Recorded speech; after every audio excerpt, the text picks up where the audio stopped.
To my channel. তো আজকে তো যেহেতু নববর্ষ, তাই প্রথমেই সবাইকে জানাবো শুভ নববর্ষ। সবার সারা বছর খুব ভালো কাটিও, সবাই খুব ভালো থেকো। তাহলে চলো আজকে দিনটা শুরু করা যাক। Let's start. নববর্ষের দিন সকাল সকাল বেরিয়ে পড়েছিলাম বাজারে। নতুন বছরের সকালটা বেশ অন্যরকম লাগছিল। বেরিয়েই সোজা চলে গেছিলাম মাছ বাজারে মাছ নেওয়ার জন্য। পয়লা বৈশাখের জন্য বেশ ভালোই মাছ উঠেছে বাজারে। তো আমি একটু কিছু মাছ নিয়ে নিলাম নিজের জন্য। আর যেহেতু বর খাবে না বাড়িতে, আমি একাই খাবো, তাই নিজের জন্যই কিছু মাছ নিলাম। আর এখন মাছ নিয়ে চলে যাচ্ছি সকালের খাবার নেয়ার জন্য। পয়লা বৈশাখের জন্য আজকে বাড়িতে আর কিছুই বানাইনি, দুজনের জন্য কচুরি আর তরকারি নিয়ে নিয়েছিলাম। নববর্ষ মানেই তো বাঙালিদের খাওয়া দাওয়া আর ঘুরে বেড়াতে, সকাল থেকে আমরা খাওয়া দাওয়া শুরু করে দিয়েছিলাম। কিন্তু এই প্রচণ্ড গরমের মধ্যে ওনারা যেভাবে কাজ করছিলেন, সত্যি হ্যাটস অফ। তাহলে এবার বাড়ি যাই। বাড়ি এসে প্রথমেই আগে ব্রেকফাস্ট করে নিয়েছি, দেখলেই তোমরা কচুরি আনতে গেছিলাম।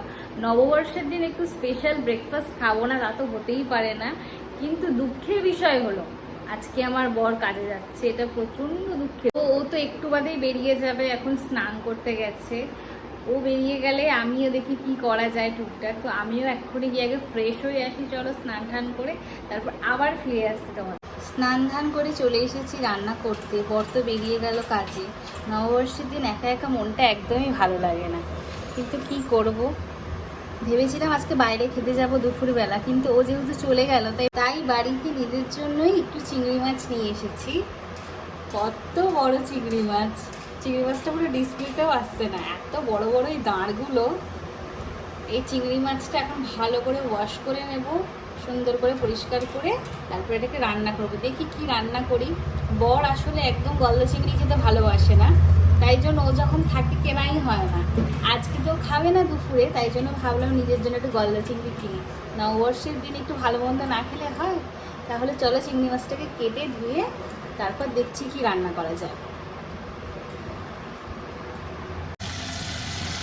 মাছগুলোকে ভালো করে নুন হলুদ মাখিয়ে ভাজতে বসিয়ে দিয়েছি।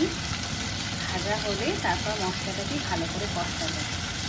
নিজের জন্য একা একা রান্না করছি, কিন্তু বেশ ভালোই লাগছে। যেটা নববর্ষের ফিল আসছে। বড় হওয়ার সাথে সাথে তো আমাদের নববর্ষের ফিল আসাটাই কেমন কমে যায়, সব কিছু কেমন যেন পাল্টে যায়। কিন্তু তাও আমি সব কিছুর মধ্যে ভালো লাগাকে, খুশিকে খুঁজে নেওয়ার চেষ্টা করি। তাহলে চলো তাড়াতাড়ি রান্নাটা খেয়ে। রান্না বান্না সেরে নিজের জন্য একাই বেড়ে বসে পড়েছি খেতে। পয়লা বৈশাখের দিন দুপুরবেলা বেশ জমিয়ে খেয়ে তারপর ভাত ঘুম তো মাস্ট দিতেই হবে। প্রায় এখন 8টা বেজে গেছে, আমি রেডি হয়ে নিয়েছি। বর বাড়ি আসছে, বললো রেডি হতে। প্রায় সকালে বেরিয়েছে ও। আমি তো ভেবেছিলাম আজকে কোথাও যাওয়াই হবে না। আমাদের তো প্ল্যান ছিল সকালবেলা রেস্টুরেন্টে গিয়ে খাবার, বাট সেটা হয়নি। তো ভেবেছিলাম আমার কোথাও যাওয়া হবে না, বাট ও বলছে এখন একটু বেরোবো আশেপাশে। তাই নতুন জামা পরিনি, এটা 1 বছরের পুরনো জামা ছিল, ওটাই পরে নিয়েছি। হালকা একটু মেকআপ টেকআপ করেছি। ঠিক আছে, একটু আশপাশ থেকে ঘুরে আসি, কারণ পয়লা বৈশাখটা এমনি এমনি তো কেক কাটতে দেওয়া যায় না।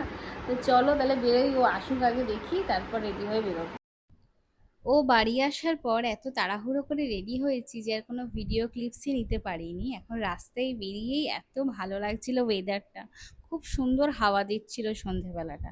যদিও এটা সন্ধে নেই, প্রায় 8টা 9টা বাজতে চলেছিল তখন।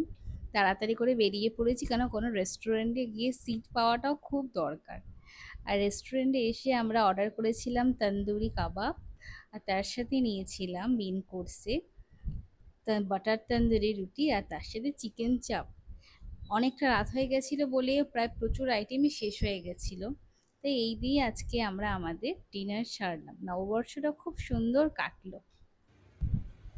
আর শেষে বাড়ি যাওয়ার পথে একটু আইসক্রিম না খেলে হয়, তাই চলে এসেছিলাম আইসক্রিমের দোকানে কিনতে। প্রথমে ভেবেছিলাম অরেঞ্জ স্টিকগুলো যে পাওয়া যায় ওটা খাবো, বাট ওগুলো একদমই ভালো ছিল না। একটা নতুন ধরনের আইসক্রিম পেয়েছিলাম। আইসক্রিমের নামটা দেখো, ফটো তুলেছি, ওখানে দেখতে পারবে। বেশ ভালো লাগলো আমাদের দুজনেরই খেতে। খুব ভালোভাবে নববর্ষ কাটালাম। তোমরা কেমন কাটালে জানিও।